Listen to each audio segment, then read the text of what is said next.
Folk থেকে ফাকিরা অবধির জার্নিটার মধ্যে তোমার কি কি খুব ইম্পর্টেন্ট পয়েন্টস আছে আমাকে বলো দেখি। কিভাবে গিটারটা ইন্ট্রোডিউসড হবে, কিভাবে ড্রামসটা ইন্ট্রোডিউসড হবে, ওটাই অর্গানিক হয় একদম। বাড়িতে খুব ঝামেলা হয় অবভিয়াসলি, যে গান মানে থেকে এলো আর কি হঠাৎ করে। অনুষ্ঠানে যখন যাইছি সেখানেও সবাই বলছে তোকে হাফ প্লেট চাও খাবো, দুটো গান শোনা। উঠে আমি গাইলাম, যখন সময় থমকে দাঁড়ায় উনি এসে বললেন আরেকটা গান গা। তো এইটা তো ঠিকই চলছিল। কলকাতা কেন? কলকাতা আমার একটা চলো, তোমার কি মনে হয় যে মানুষের ধারণাটা বানিয়ে নিলে মানুষের সুবিধা হয়? হ্যাঁ, ঠিক ভুলের কি সংজ্ঞা দেবে তুমি? যেটা এখন এসে মনে হয় যে আমি এরকমও করতাম, এরকম কিছু আছে? ভারতবর্ষের মধ্যে যেখানেই শো হতো আমি ট্রেনে যেতাম। তখন আমরা ঠিক করলাম যে আমরা একটা কনসার্ট করব, যেখানে থিম হবে গৌতম চট্টোপাধ্যায় এবং লালন ফকির। কিরকম দু একটা গান? যেমন ভ্রমর করে গিয়ে আমাদের প্রথম আমরা অ্যারেঞ্জ করলাম, পাল তুলে দে। আমরা যখন ফোকটা রিহার্সাল করছি তখন কিছু একটা হচ্ছে, মানে এই পুরো প্ল্যান, এই যে সব সূর্য ঠিক মতো উঠছে, আমরা দেখতে পাচ্ছি সব কিছু ঠিকঠাক ঘুরে যাচ্ছে এত কোটি কোটি বছর ধরে। আস্তে আস্তে আমি বুঝতে পেরেছি যে আমি মরবো একদিন। এই চিন্তাটা আমাকে আমার জীবনটাকে বদলে দিয়েছে।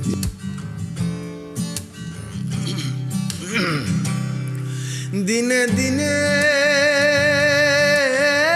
খসিয়া পড়িবে রঙ্গিলা দালানের মাটি, গোসাইজি কোন রঙে রাঙাইয়াছ ঘর, Gosaiji.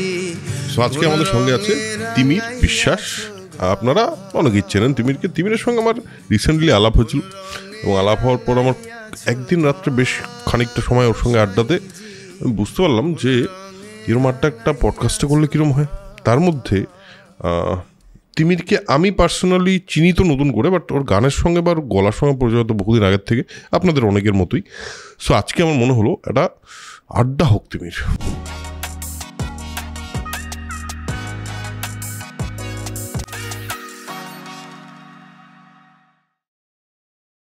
So welcome to Soul Connection podcast. Thank you for coming. Thank you.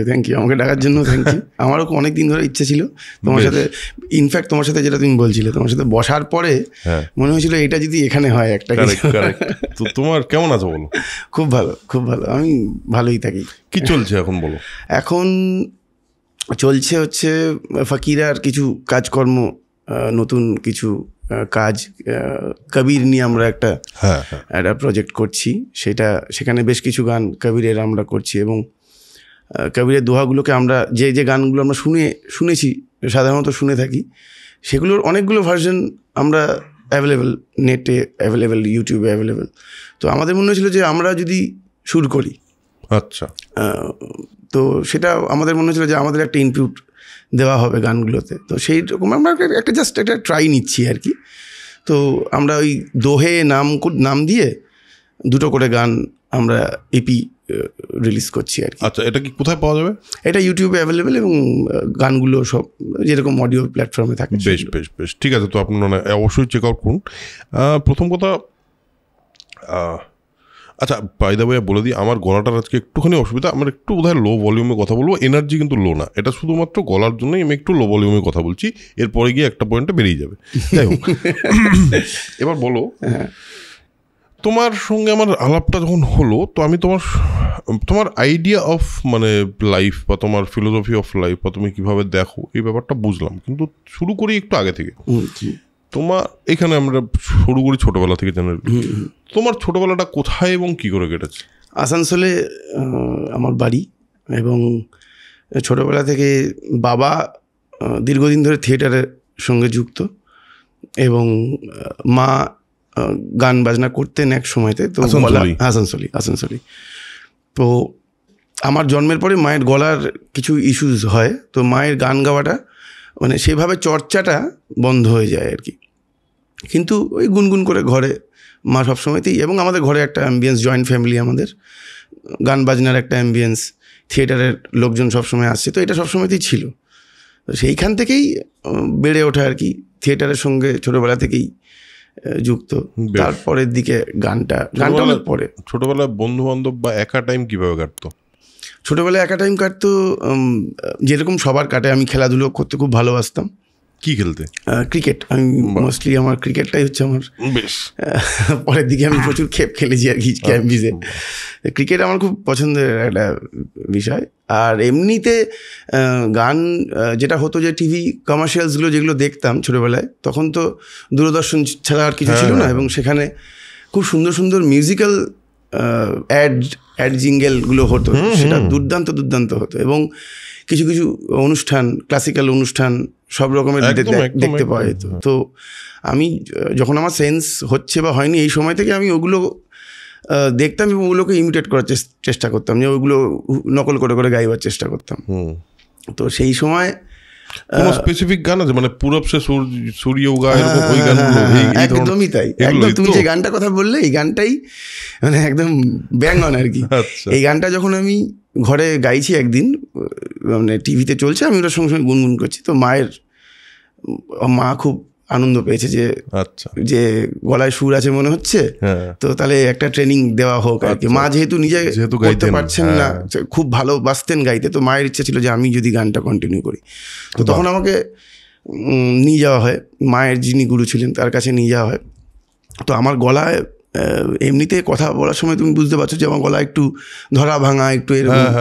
তো এটা তখন আরও বেশি ছিল ছোটোবেলাতে। আচ্ছা।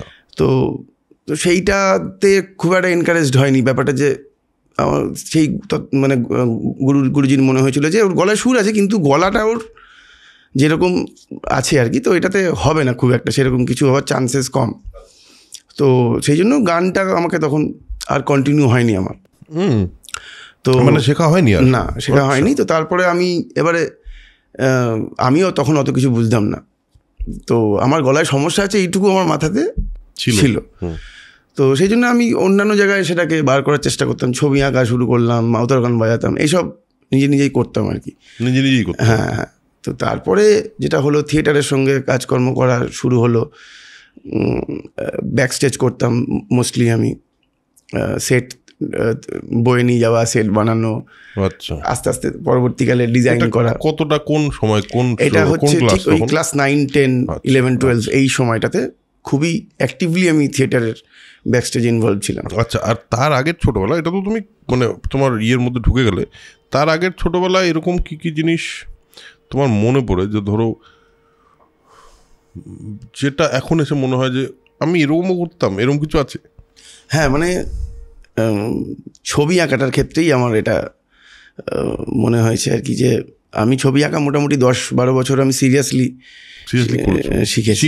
হ্যাঁ, ছবি আঁকাটা আমি খুবই সিরিয়াসলি, মানে এখন মাঝে মাঝে মনে হয় যে আমি ছবি আঁকতাম, মানে একদমই আঁকা হয় না, একদমই আঁকা হয় না।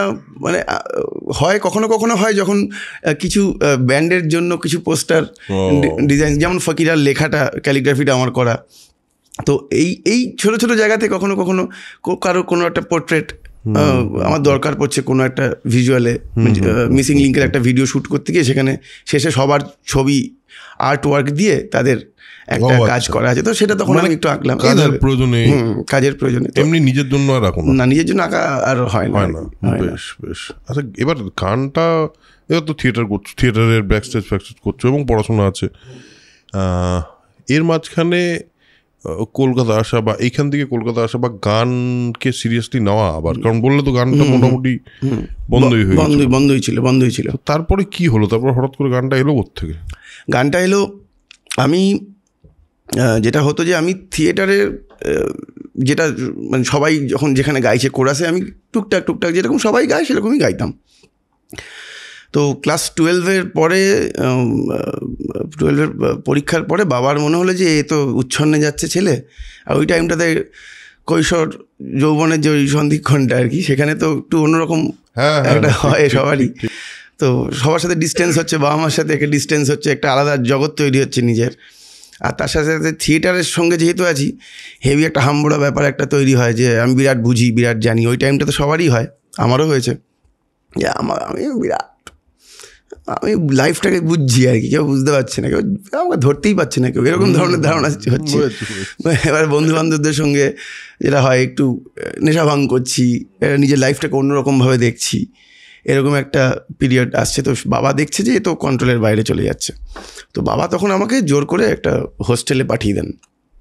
রঘুনাথপুর কলেজ পুরুলিয়াতে, হোস্টেল পাঠিয়েছে, তুই বাড়িতে থাকতে পারবি না। বাবা আমাকে খুব একটা শাসন করতেন না, কখনো কোনো ব্যাপারই কখনো শাসন করেননি। মানে আমাকে আমার কাছের লোকেদেরও ছোটোবেলা থেকে আমাকে প্রশ্ন করা বারণ ছিল যে তুমি বড় হয়ে কী হবে। এটা বাবার স্ট্রিক্ট নির্দেশ ছিল যে কেউ ওকে জিজ্ঞেস করতে পারবে না যে ও বড় হয়ে কী হবে। তো এরকমভাবেই আমার আপব্রিঙ্গিংটা হয়েছে, যে যা খুশি কর, কিন্তু ঠিক করে, যেটা করবি মন দিয়ে কর, এরকম একটা ব্যাপার। তো তখন ওই হোস্টেলে গিয়ে, হোস্টেলের র্যাগিংয়ে আমি প্রথম, মানে কেউ গান রিকোয়েস্ট করছে, আমি গান গাইছি, এইটা ফার্স্ট টাইম হয় আর কি আমার সাথে। এবং আমার র্যাগিং মনে হচ্ছে না, আমার মজা লাগছে, কেউ গান শুনতে চাইছে। কোন গানটা গেছিল মনে আছে? হ্যাঁ, হামকো আওয়াজ দে, কুমার শানুর। তো ওইটা প্রথম আমরা 3 জন ছিলাম রুমে, এবার বাকিদেরকে রিকোয়েস্ট করছে, তারা তো সব ভয় পাচ্ছে খুব, যেটা হয় আর কি র্যাগিংয়ে তো একটা। কিন্তু ওখানকার র্যাগিংটা ওই রকম ভয়ঙ্কর র্যাগিং ছিল না। তো সেটা আমাদের কপাল ভালো ছিল। র্যাগিং ব্যাপারটা তো খুব একটা ভালো ব্যাপার নয় কখনোই, কোনো দিক থেকেই কোনো জাস্টিফিকেশন নেই এটার। কিন্তু যাই হোক না কেন, আমাকে গান গাইতে বলা হয়েছে, এটা আমার কাছে খুব মজা লেগেছে। হ্যাঁ, হেভি লেগেছে। কি আমি তখন ওদের দুজনের যখন চলছে, আমি তখন ভাবছি কোন গানটা গাইবো, মানে এরকম চলছে আর কি। যখন জিজ্ঞেস করছে এবার তুই গা, এবার আমি উল্টে জিজ্ঞেস করছি কী গাইবো, বাংলা না হিন্দি। এবারে তারা সব অবাক হয়ে ভয় পাচ্ছে না, বলছি বাবা এই তো ক্যাটালগ নিয়ে ঘুরছে দেখছি, কী গাইবি গা দেখি। তখন আমি ওটা গাই, এবং এক দাদা প্রাক্তন ছিলেন হোস্টেলে, কিন্তু উনি মাঝে মাঝে যাতায়াত করতেন, ওনার কাজের জন্য উনি থাকতেন এসে হোস্টেলে। তো আমার আগে উনি ছিলেন স্টার ওই হোস্টেলে, গান মানে দুর্দান্ত গান গাইতেন। তো উনিও সে সময় ছিলেন, উনি আমার গান শুনে এবার বলছে এই তুই আমার রুমে চলে আসবি সন্ধেবেলা, প্রতিদিন সন্ধেবেলা আমার রুমে চলে আসবি। ওটাই আমার র্যাগিং। কি না, আমাকে ওনার রুমে যেতে হতো, তার জন্য মাঝে মাঝে সিগারেট নিয়ে যেতে হতো, আর উনি যতক্ষণ বসে থাকবেন, উনি সিগারেট খাবেন, উনি পাতা উল্টাবেন, বই ওটা আমাকে ওনাকে গান শোনাতে হবে। তো এবার উনি মাঝে মাঝে লিস্ট করে দিতেন যে আমি আবার পরের মাসে আসবো, এই গানগুলো তুলে রাখবি। আর তখন ক্যাসেটের ছিল, আমি চলে যেতাম রঘুনাথপুর বাজারে, আমার একটা ক্যাসেট ছিল, আর উনি একটা আমাকে ওয়াকম্যান দিয়ে গেছিলেন যে কিছুদিনের জন্য, মানে শোনার জন্য, গান শুনে তোলার জন্য। তো সেইটা আবার সব রেকর্ড করে নিয়ে আসতাম, তুলতাম, উনি আসতেন। এবার এইটা প্রথম দিকে খুব বাধ্যতা ছিল, পরের দিকে এমন হয়ে গেল আমি ডাকছি কি চলো বসবে না, 7টা বেজে গেছে চলো, মানে ওটা একটা তখন আমার ভালো লাগছে। হ্যাঁ, যে কেউ গান শুনছে আমার বসে, এটা আমার কাছে খুব নতুন ছিল আর কি। তো তারপরে না পুরোটা ছোটবেলা জুড়ে না শিখেও তার মানে কোথাও তোমার মধ্যে মিউজিকটা ছিলই, মানে ইনবিল্টই ছিল। হ্যাঁ, এটা পরের দিকে আমি বুঝতে পেরেছি যে ছিল। ওইটা রেগুলার হয়ে যাওয়াতে তারপরে আমি যখন আমি আসানসোলেও আসছি, যেখানে আমি আড্ডা দিচ্ছি, সেখানেও এবার আমি সাহস করে গাইছি, সেখানেও সবাই গান শুনতে চাইছে, হোস্টেলেও সবাই গান শুনতে চাইছে। যখন থিয়েটারের এবারে নাটকের অনুষ্ঠানে যখন যাইছি, সেখানেও সবাই বলছে তোকে হাফ প্লেট চাও খাবো, 2 গান শোনা, এরকম আর কি। তো সবাই আমার খাবারের বিনিময়ে আমার কাছে গান শুনতো। ওদের মানে পারিশ্রমিক দিয়ে। হ্যাঁ, ভালো ভালো। হোস্টেলের পারিশ্রমিকগুলো আর বলতে পারছি না কি ছিল, তবে বাকি মানে খাবার দাবারটা মোটামুটি ইনক্লুডেড ছিলই আর কি পারিশ্রমিকের মধ্যে। ওইখানেই আস্তে আস্তে যেটা হলো যে হঠাৎ একদিন এক সিনিয়র দাদা আমাকে হোস্টেলেই, উনি আমাকে বললেন যে এরকম তুই এখানে কী করছিস। মানে আমি ইকোনমিক্স অনার্স নিয়ে পড়ছি। এদিকে আমার আসানসোলে যখন আমি চেয়েছিলাম, আমি কিন্তু বাংলা ইংলিশ নিয়ে পড়তে চেয়েছিলাম, কিন্তু বাবা, আমি পেয়েও গেছিলাম 2 কলেজে আমার যা মার্কস ছিল সেই অনুযায়ী, কিন্তু বাবা বলেছেন তুমি এখানে থাকতে পারবে না। এবার রঘুনাথপুর কলেজে সেখানে বাংলা ইংলিশের জন্য স্পট ছিল না, আর তো ইকোনমিক্সটাই ছিল। আমি তো এটা পড়তে চাই না, কিন্তু বাবা বলেছে তুমি যাই করো তোমাকে এখানে থাকা যাবে না, আমাকে বাইরে যেতে হবে। তো তখন ওই দাদা আমাকে বললো যে তুই এখানে কী করছিস, না তুই গানটা সিরিয়াসলি করবি, না তুই পড়াশোনাটা সিরিয়াসলি করছিস, একজনের জায়গা নিয়ে রেখেছিস, একজন তো কেউ একটা সিট তো খুব ভাইটাল না, একটা ছেলে একটা সিট পাওয়ার জন্য হয়তো কারোর একটু উচ্চ মাধ্যমিকে একটু কম হয়ে গেছে, সে হয়তো ব্রিলিয়ান্ট স্টুডেন্ট, সে হয়তো পরের দিকে চাইছে যে সে ইকোনমিক্সই পড়তে চায়, হয়তো তোর জন্য সেই সিটটা পেলো না, এটাও তো হতে পারে। তো তুই এরকম এতগুলো জায়গা ব্লক করে রেখেছিস, নিজেই কিছু করছিস না, মানে কি, মানে কেন এরকম করছিস, মানে কি করছিস। তো ওইটা আমার খুব, মানে আমাকে স্ট্রাইক করেছিল যে সত্যি তো, মানে এটা কেন করছি আমি। তো আমি সঙ্গে সঙ্গে বললাম না, ইমিডিয়েট পড়াশোনাটা ছাড়তে হবে সবার আগে। আমি তখনই ব্যাক বিটিং গুটিয়ে বাড়িতে চলে আসি। ফাইনাল ইয়ার এক্সাম, আমার পরীক্ষা হলে আমার পাশে একটি মেয়ে বসেছিল, আর যিনি ছিলেন গার্ডে উনিও একজন মহিলা ছিলেন। তো আমি তাদের ছবি এঁকে খাতায় ওই সব করে আমি ওখান থেকে ব্যাক বেটিং গুটিয়ে আমি জানি আমি জানি যে পার্ট 1 যদি আমি পাস করে যাই তাহলে আমাকে পড়তে হবে। ঠিক, তখন 2 বছরে পার্ট 1 হতো। তো জানলাম যে এটা পাস করা যাবে না, এবং আমি ওই ম্যাথ ছিল আমার পাস কোর্সের যে 3টে সাবজেক্ট থাকে, তো ম্যাথের ওই লাস্ট 2টো পরীক্ষা আমি ওরকম করে পড়াশোনা তুমি করতে হ্যাঁ মানে পড়াশুনো আমি ঠিকঠাকই ছিলাম, ভালোই ছিলাম, কিন্তু আমার কখনোই একাডেমিক পড়াশোনা আমার খুব একটা জমেনি আর কি, আমার ভালো লাগতো না পড়তে সেরকমভাবে। তখন আমি ব্যাক বেটিংগুলি চলে আসি বাড়িতে খুব ঝামেলা হয় অবভিয়াসলি, যে গানটা করতে গেলো আর কি হঠাৎ করে। হ্যাঁ ঠিক, যেটা হয় সব 70-75 জন আত্মীয় স্বজন বাড়িতে চলে এসেছে, সবাই বাড়ির বড় ছেলে এগুলো কি করছে পাগলামি। তুমি আমার বড় ছেলে? হ্যাঁ, মানে বিরাট বাবা, যেটা হয় স্বাভাবিক। মহিলারা এক জায়গায় বসে কেউ মাথা খেয়ে দিয়েছে, নিশ্চয়ই কোনো একটা কিছুটা হয়েছে, কোনো মহিলার ব্যাপার হতে পারে, এসব হচ্ছে আর কি তখন ঘরে। তো বাবা বলেছে ঠিক আছে তুই কর দুটো। বাবা কখনোই কোনো ব্যাপারে আটকায়নি, দেখবো 2 বছর যদি মনে হয় যদি সিরিয়াসলি করছিস, কিছু অ্যাচিভমেন্টের ব্যাপার নয়, সিরিয়াসলি করছিস কিনা আমি দেখবো, যদি করিস সিরিয়াসলি তাহলে ঠিক আছে, তাহলে আমি আছি। আমি মানিটারি তোকে হেল্প করতে পারবো না, কারণ বাবাকে একা অত বড় সংসার টানতে হতো, আমরা খুবই অভাবে সংসারে থাকতাম। কিন্তু তুই যেটা চাস সেটা করার স্বাধীনতাটা তোর আছে, সিরিয়াসলি করতে হবে। তো ব্যাস ওইখান থেকেই আমার এক বন্ধু ছিল। এটা হলো তোমার মানে গ্র্যাজুয়েশন করতে সেকেন্ড ইয়ারে? হ্যাঁ, তার আগে 1 বছর ড্রপও আছে আমার। আচ্ছা, ভালো লাগছিল না, মানে মোটামুটি 3 বছর আমি কাটিয়েছি ওখানে। এবার এই যে যখন সিরিয়াসলি করছো, তখন তুমি কিভাবে সিরিয়াসলি ব্যাপারটাকে এগোলে, মানে শেখা শুরু করলে? না, শেখা শুরু করিনি আমি। যেটা হচ্ছিল যে ওই হোস্টেলে গান গাইতে গাইতে বা বিভিন্ন জায়গায় গান গাইতে গাইতে আমার নিজের সুর আসছে, লিখতে ইচ্ছা করছে, এরকম একটা প্রসেসের মধ্যে আমি ঢুকছিলাম। এবং তখন আমি শাশ্বত বলে আমার এক বন্ধুকে পাই, আমরা একসাথেই মানে খুবই ক্লোজ, আমাদের পাড়ারই বন্ধু, সেও এক জায়গাতে কিবোর্ড শিখছে। তো তার সাথে একদিন আমার এরকম জাস্ট খেলার মাঠেই একটা ইন্টারাকশন হওয়াতে আমিও ডিসকভার করি যে ও পিয়ানো শিখছে, ও ডিসকভার করে যে আমি গান গাইতে চাইছি। তো তখন ও বললো চল তাহলে আমরা একসাথে বসে কিছু করি। তো ওই 2 বছর শুধু আমার বাড়িতে সারাদিন বসে থাকতাম। ও ছোট্ট এরকম কিবোর্ড ছিল ক্যাশিওর, ওটা নিয়ে আসতো, ও সারাদিন বাজাতো, আমি ওকে দেখে দেখেই মোটামুটি আমিও একটু করে শেখা মানে ওর কাছ থেকেই দেখতাম কিবোর্ডটা কী করে বাজায়, আর গান তৈরি করা শুরু করলাম। তো এই প্রসেসে আমার শুরু। এবার আমি কিন্তু জানতাম না অ্যাকচুয়ালি কী প্রসেসে করতে হবে বা আমার কি করা উচিত, এই গাইডেন্স ছিল না, বা মানে আমার ওই পথটাতে আমাকে যাওয়ার জন্য আমি খুব একটা মানে ছিলাম না, মানে ইন্টারেস্টেডও ছিলাম না। আমার মনে হচ্ছিলো যেভাবে আমার ভালো লাগছে আমি করব। তো ওই গান গাইতাম খালি, আমি তখন গান গাইতাম, বিভিন্ন জায়গায় গাইতাম, নতুন কিছু কম্পোজ করলে কেউকে শোনাতাম। তখন কিরকম কী গান শুনছো মোটামুটি? তখন আস্তে আস্তে বাংলা ব্যান্ড শোনা শুরু করেছি। নচিদার গান খুব ভালো লাগছে, হ্যাঁ খুব ভালো লাগছে।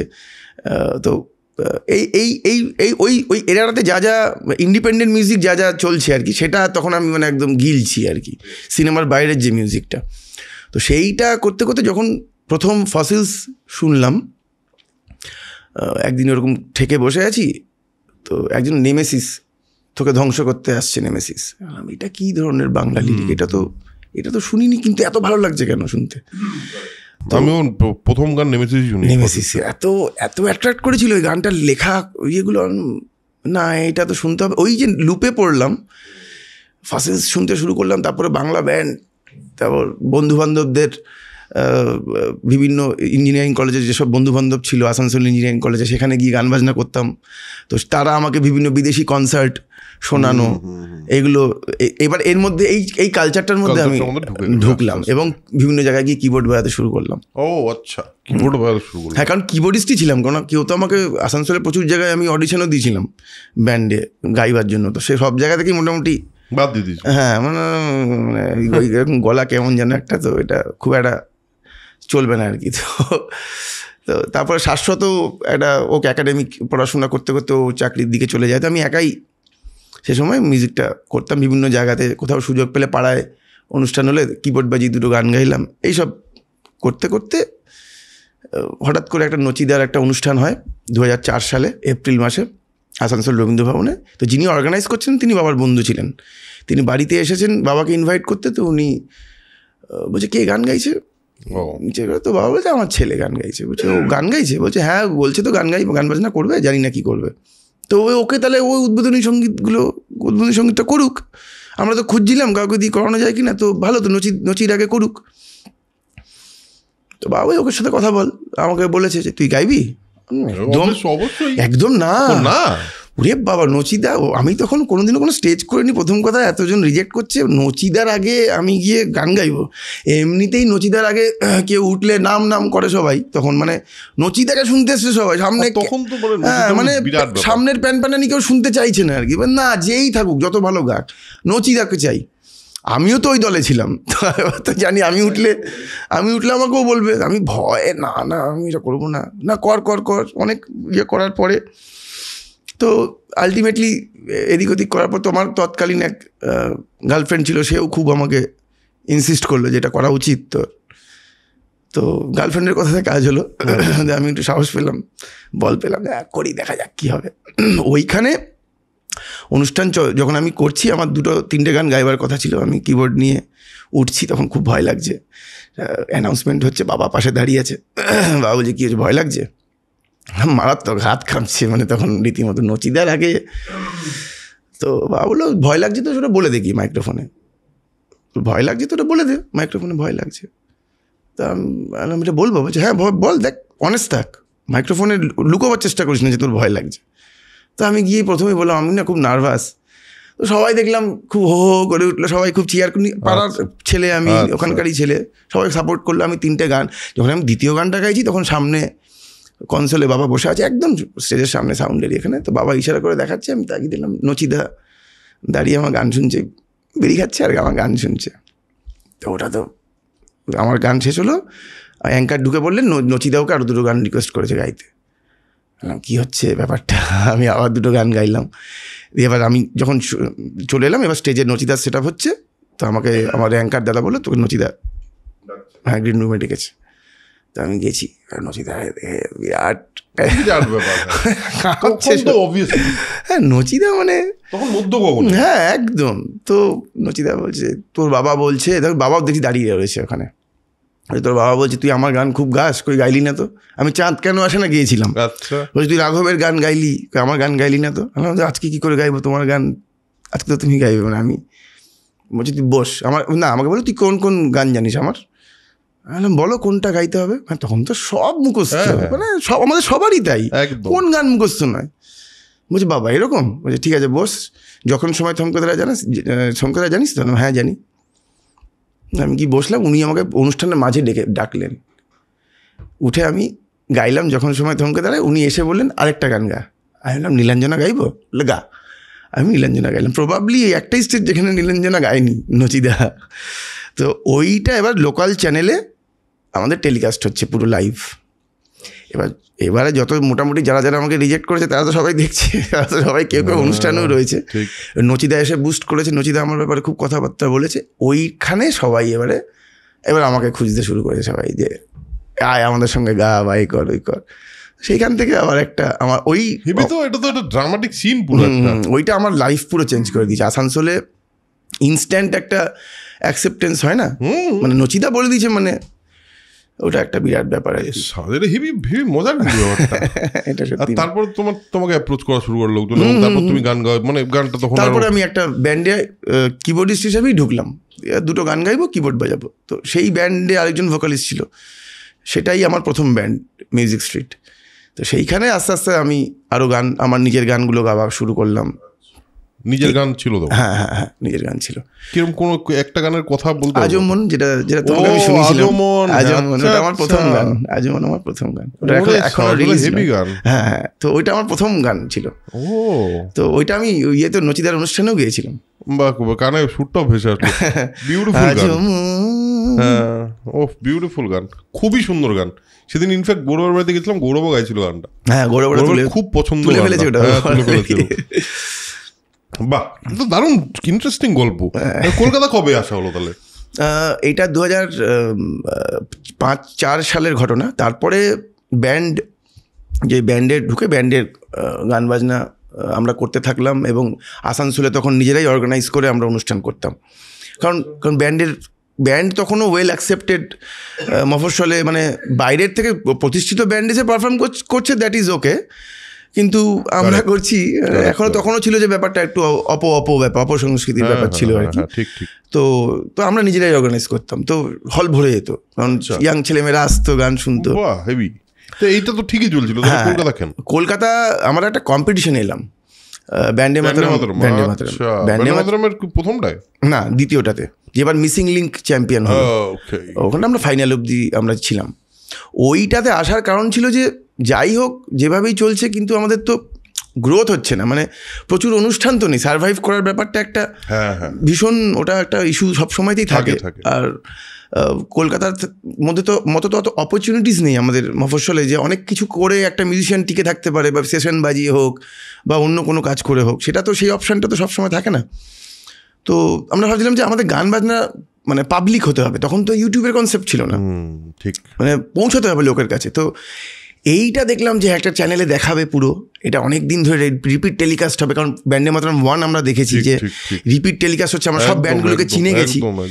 তো এইটা একটা রাস্তা যে এখানে গিয়ে আমরা অ্যাটলিস্ট জিতিহারি ব্যাপার ম্যাটার করছে না, আমাদের গান বাজনাটা সবাই শুনবে। এটা হলো তোমার কি জানি নাম বললে ব্যান্ডটার? মিসিং লিঙ্ক সেবা চ্যাম্পিয়ন হয়েছে। না, তোমার ব্যান্ডটার নাম কি? Music street. মিউজিক স্ট্রিট নিয়ে আমরা 2006-তে আমরা গেলাম, এবং ওইটা আমাদেরকে একটা পপুলারিটি দিল ভালো। কিন্তু যাই হোক, ওই মফস্বলে থেকে আমাদের এটা হচ্ছিল না, মানে তো আমরা ভাবলাম যে আমরা যাতায়াত শুরু করব কলকাতাতে আস্তে আস্তে, এবং অ্যালবামটা রেকর্ড করা শুরু করলাম। গান তখন অনেকগুলো হয়ে গেছে, অ্যালবাম রেকর্ড করা শুরু করলাম, টুকটাক যা পয়সা আসছে জমিয়ে একটু সময় নিয়ে, বছর 2-1 ধরে আমরা একটু একটু করে এগিয়ে, তারপরে যেটা হয় আস্তে আস্তে এটা এতটাই মানে লিঙ্গার করলো আর কি ব্যাপারটা, যে সবার এজ একটা অন্য রকমের জায়গায় পৌঁছে, সবার ঘরের দায়িত্ব। তো এই জন্য যেটা সবাই তো আর মানে সবাই ঝাঁপ দেবে সব কিছু ভুলে, এটা এক্সপেক্ট করা যায় না, সত্যি তো তাই। তো আস্তে আস্তে সবাই, আমাদের ব্যান্ডটা ডিসকন্টিনিউ হলো 2000, আমার প্লেব্যাক এলো, প্লেব্যাকের পরেও ব্যান্ড ছিল। প্লেব্যাক এলো মানে এই 2006-তে আমাদের মেন্টার ব্যান্ড ছিলেন চন্দ্রবিন্দু এই কম্পিটিশনে। তো উপলদা আমার খুব গান ভালোবাসতেন, তো উপলদা বলেছিল তোর গলাটা আমার খুব ভালো লাগে, যদি আমরা কখনো চন্দ্রবিন্দুর বাইরে কোনো কমিশন ওয়ার্ক করি তাহলে তোকে গাওয়া বই। 2006-তেই এটা কমিট করেছিল। এটা অন্য কোথাও চল, আমার প্রথম প্লেব্যাক। আচ্ছা, 03 তো আমার শহরে শুকিয়ে যাচ্ছে জল। Right, yes. এটা তোমার প্রথম গান প্লেব্যাক? এটা আমার প্রথম প্লেব্যাক। আচ্ছা, বাহ। তো ওইখানে তারপরে আমাদের ব্যান্ড ছিল, তো তারপরে যেটা হয় সবাই কলকাতায় সব কিছু ছেড়ে এসে স্ট্রাগলটা করবে। তখন হোয়াট ওয়াজ ইউর মাইন্ডসেট? মানে তুমি কি ভাবছো তখন যে আমার লাইফটা কোন দিকে যাবে, বা আমি কি করব? এই প্লেব্যাকের চান্স পেয়ে গেলাম, ওয়াজ ইট এ বিগ থিং? সেই সময় কি বড় ব্যাপার ছিল তোমার জন্য? বড় ব্যাপার ছিল, কিন্তু আমি খুবই মানে একদমই আমার ধারণা এই ব্যাপারটাতে খুব পরিষ্কার ছিল যে আমি প্লেব্যাক সিঙ্গারের ট্যাগ যেন না লাগে আমার। আমি একজন, এটা আমার সবসময়তেই ছিল। আমি প্লেব্যাক করতে আমার দুর্দান্ত লাগে, কারণ কত রকমের গান, কত রকমের ভাবনা থাকে, একটা মানুষ একরকমভাবে আমাকে চাইছে, ঠিক, আমি অনেক কিছু শিখতে পারি, এবং এক্সপিরিয়েন্সটা খুব মজার হয়। একটা প্লেব্যাকের অনেক কিছু পাওয়া যায়, কিন্তু আমি কখনো নিজেকে প্লেব্যাক সিঙ্গার হিসেবে দেখিনি। আমার সবসময় মনে হচ্ছে যে আমি ইন্ডিপেন্ডেন্ট একজন আর্টিস্ট হিসেবে থাকবো, কারণ আমি বাংলা ব্যান্ড তখন আমার রক্তে ঢুকে আছে আর কি। তো বাংলা, তার মধ্যে অতদিন ব্যান্ড করেছো, ওইটা তো একটা ব্যাপার থাকেই। তো এইটা ছাড়া কিছু করব না, এই ব্যাপারে একদম আমি নিশ্চিত ছিলাম। তো দুই পৃথিবী গাওয়ার পরেও কোন সময়? দুই পৃথিবীটা ঠিক ওই বছরই 2010-এ আমার রিলিজ করে অন্য কোথাও চল। তো মানে গাওয়া হয়ে যায় 2009 শেষের দিকে অন্য কোথাও চল। তো আমার গাওয়াটা জিদ্দা শুনেছিলেন, সাউন্ড ইঞ্জিনিয়ার ছিলেন চন্দ্রবিন্দু টেনিদা থ্রু দিয়ে উনি শুনেছিলেন। আর সেই সময় ক্রাইসিস ছিল যে দুই পৃথিবী গানটা খুব তাড়াতাড়ি ডেলিভার করতে হবে। আচ্ছা, হ্যাঁ, আর ওই সময় মুম্বাইতে সবার ভাইরাল ফিভার, যাদের দিয়ে গাওয়ার কথা প্ল্যান ছিল তাদের সবারই ভাইরাল ফিভার হয়ে গেছিলো। তো জিদ্দা তখন খুঁজছিলেন কাউকে দিয়ে যদি ফ্রেশ গাওয়ানো যায়।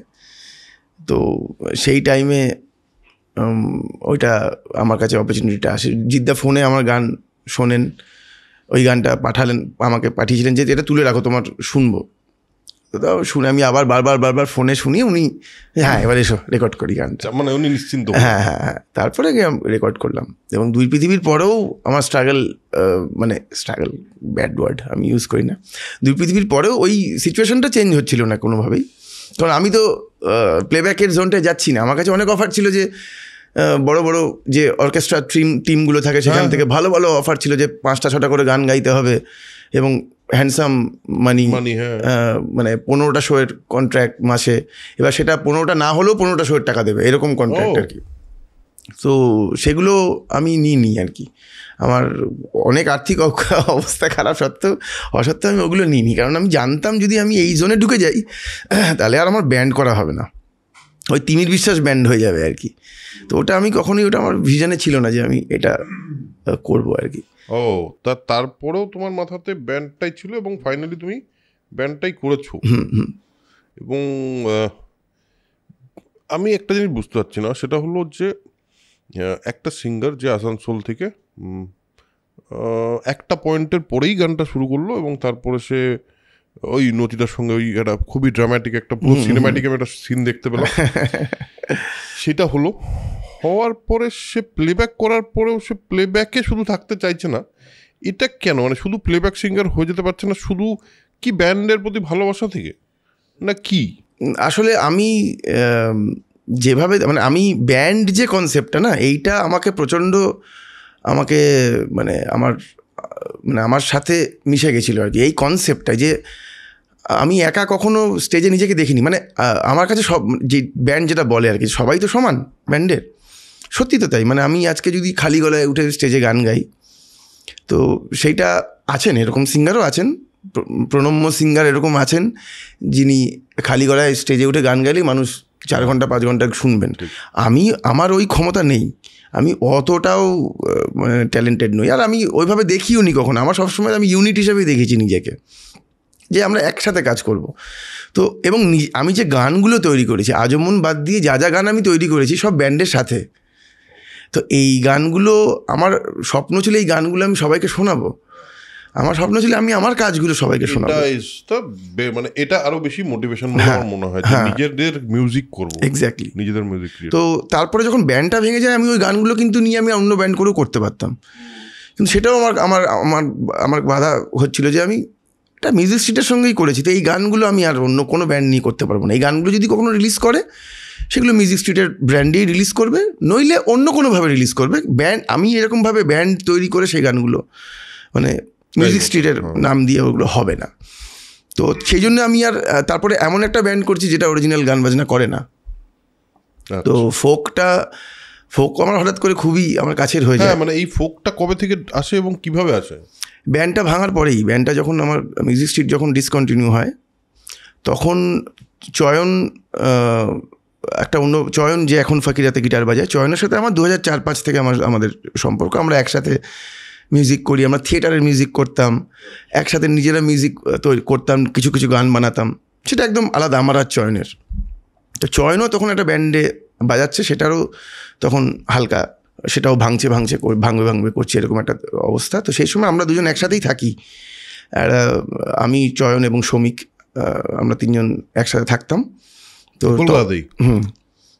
তো তখন চয়ন, আমি ঠিক করি যে কিছু একটা করতে হবে, মানে আমি কি করব, কারণ আমি তখন আমার কাছে আমি দুই পৃথিবী হিট একটা নিয়ে বসে আছি, সেটা আমি গাইতে পারছি না স্টেজে, আর আমি ওইভাবে করব না। তখন অনেক অফার আছে, অসুবিধা হচ্ছে টাকা পয়সার, কী করবো বুঝতে পারছি না, কিন্তু আমি ওটা করব না কিছুতেই।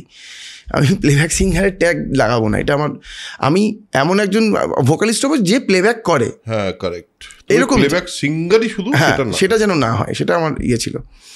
তো তখন আমরা একটা কদমখালিতে একটা বাউল, চয়নের এক বান্ধবী আমাদের ইনভাইট করে, একটা লালন মেলা হয় কদমখালিতে প্রত্যেক বছর, বিভৎস, মানে বিরাট বড় একটা মেলা, এখনো হয়।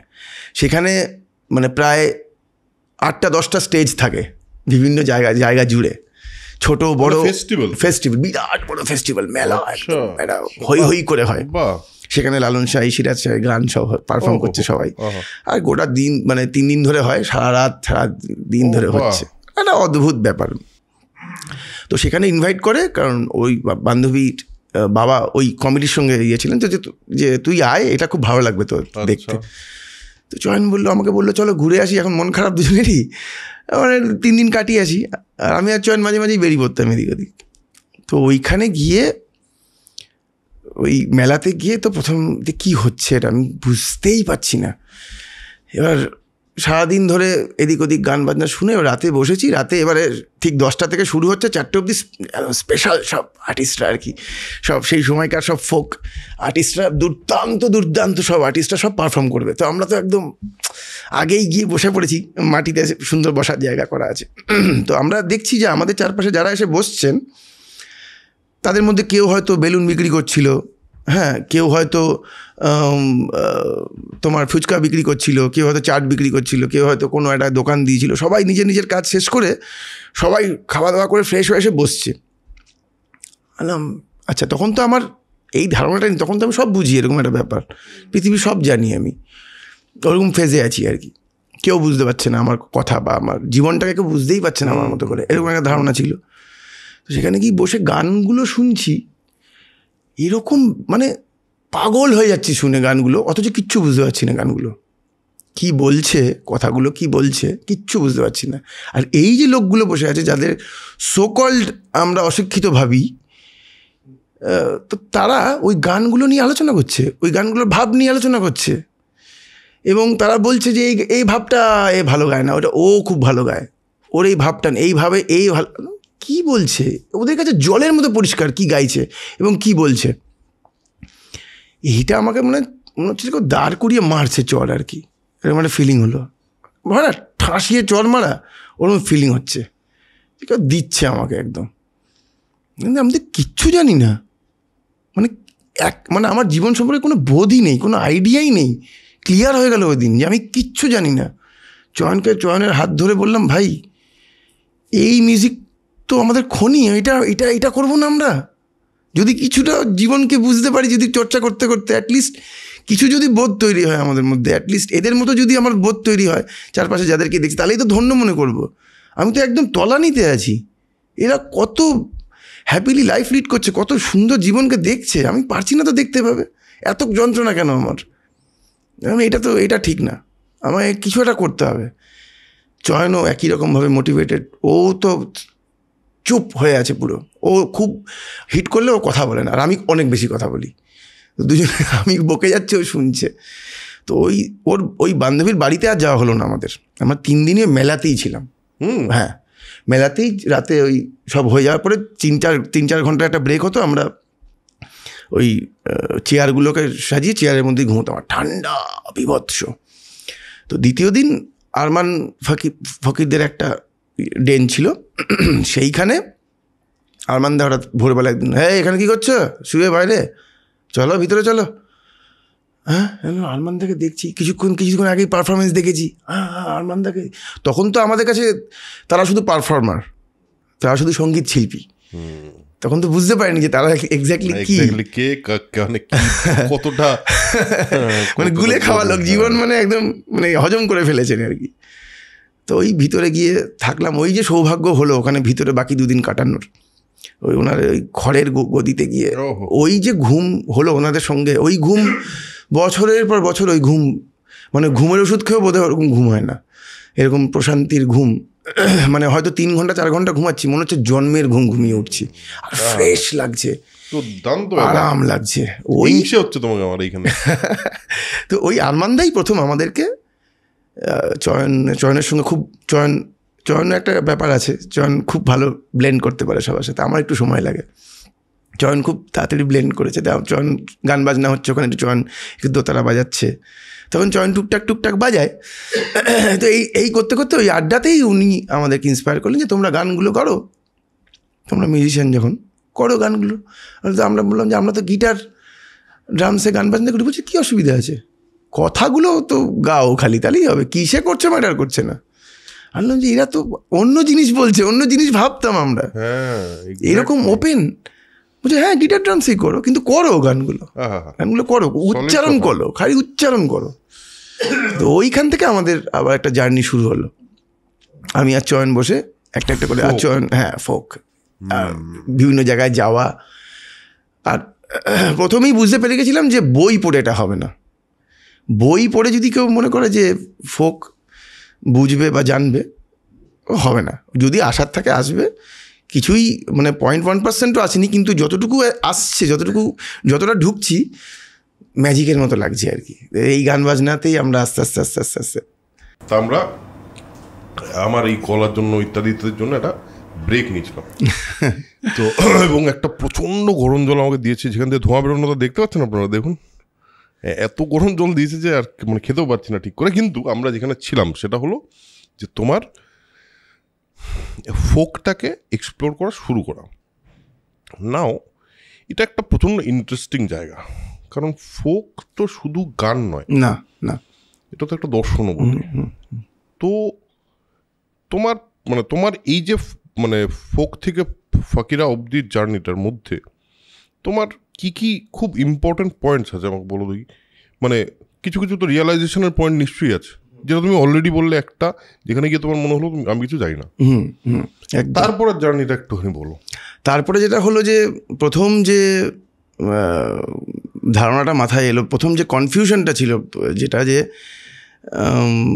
গিটার ড্রামস নিয়ে ফোক করব, তো এটা কি মানে এটা কি ফোকের এসেন্সটাকে রাখতে নষ্ট করবে কি না, মানে এটা ঠিক হবে না ভুল হবে, মানে এটা কি এক্স্যাক্টলি কীভাবে আমি শেপ করবো ব্যাপারটাকে, মানে মিউজিকটাকে কি নিয়ে কীভাবে এগোবো। তো সেইটা আস্তে আস্তে যেটা তখন যেটা আমরা সবসময় প্রায়োরিটি দিই আমাদের ভালো লাগাগুলোকে। মানে আমি যখন গান করব আমি যেন অনেস্টলি, মানে আমি যেন অনেস্ট থাকি আমার মিউজিকটা, যে হিট করবার জন্য গান তৈরি করা বা পপুলার বানানোর জন্য গান তৈরি করা, এরকম তো কোনো ফর্মুলা নেই। কোনটা ভালো লাগবে, কোনটা কানেক্ট করবে মানুষের সাথে, সবার আগে আমাদের কানেক্ট করতে হবে যে আমরা যে গানগুলো করছি সেটার ভাবটা কি ঠিক থাকছে, যেভাবে আমরা যতটুকু আমাদের সীমিত নলেজে যতটুকু বুঝতে পারছি যে এটা কি ঠিক থাকছে। তো সেইটা নিয়ে একটা আমাদের প্রথম দিক থেকে ওটা নিয়ে চর্চাটা ছিল যে কি করব, মানে একটা গানকে কিভাবে অ্যারেঞ্জ করব, বা কিভাবে গিটারটা ইন্ট্রোডিউসড হবে, কিভাবে ড্রামসটা ইন্ট্রোডিউসড হবে, সেগুলো নিয়ে একটা আমাদের কনফিউশন ছিল। তো সেইটা আস্তে আস্তে সেটাও খুব অটোমেটিক্যালি আমাদের কনফিউশনটা দূর হয়। আমাদের মনে হয়েছিল যে আমরা ঠিক যেভাবে চাইছি একটা গান করতে, গিটারে যেভাবে করতে চাইছি, যেভাবে ভালো লাগছে, নাকি প্ল্যান করে করা যে এটাকে একটা জ্যাজ ফরম্যাটে করব বা এটাকে একটা পপ ফরম্যাটে করব, এরকম কিছু না ভেবে ঠিক যেরকমভাবে স্বতঃস্ফূর্তভাবে যা করতে ইচ্ছা করছে একসাথে 5 জন মিলে বসে দেখি না কি হয়। এটা একদম ঠিক ডিসিশন, মানে ওটাই অর্গানিক হয় একদম।